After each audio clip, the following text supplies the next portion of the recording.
పట్టణంలోని రామాలయంలో ధనుర్మాస పూజల గురించి భక్తులకు అర్చకులు వివరిస్తున్నారు. மையத்தின் மறைபாடி நெய்யுண்ணோம் பாலனோம் நாட்கால நீராடே பயத்தல்றோம் அமைத்தராமகிறோம் செய்யான் செய்யோதோம் தீக்குள்ளை చెన్నోదోం అయ్యేం పిచ్చే మాన్యం గగాటి ఉయ్యమానికపై మన యొక్క తెల్లవారుజామున లేచి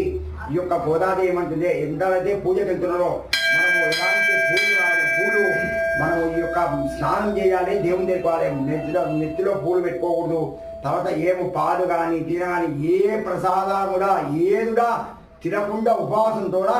మనమందరం కూడా ఈ యొక్క గోదాదేవి యొక్క వ్రతానికి వెళ్ళాలని ఈ యొక్క ఆ యొక్క గోదాదేవి ఆ ఒక్కడే ఉండేటువంటి గోపికలందరూ కూడా మనం అలాగే వెళితే ఏం ముట్టుకోకుండా ఇంకా వెళితే పరమాత్మ యొక్క అనుగ్రహము మనకు పరిపూర్ణం కలిగి మనకు మోక్షం పొందడానికి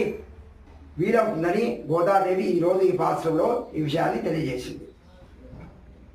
వృత్తిలో వస్తే మనం తీసుకో